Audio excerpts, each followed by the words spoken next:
Saan ka ba nagkamali? Sa tingin mo, saan ka nagkulang o saan ka sumobra?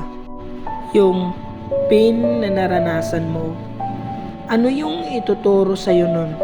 Naniniwala kasi ako na yung pain na naranasan natin sa buhay, makakapagpabago talaga sa atin.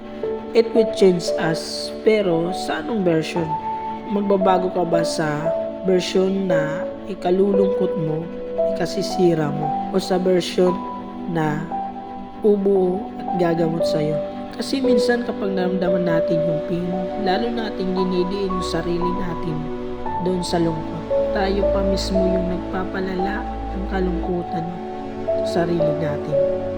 Love to fight every day, every morning. Nagigising ka.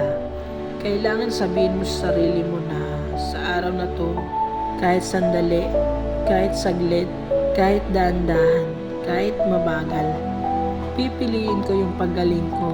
Kahit hindi agad-agad, kahit hindi ako mabuo, okay lang. Basta magdidesisyon ako ngayong araw na ako naman na bubuuin ko na ang sarili ko.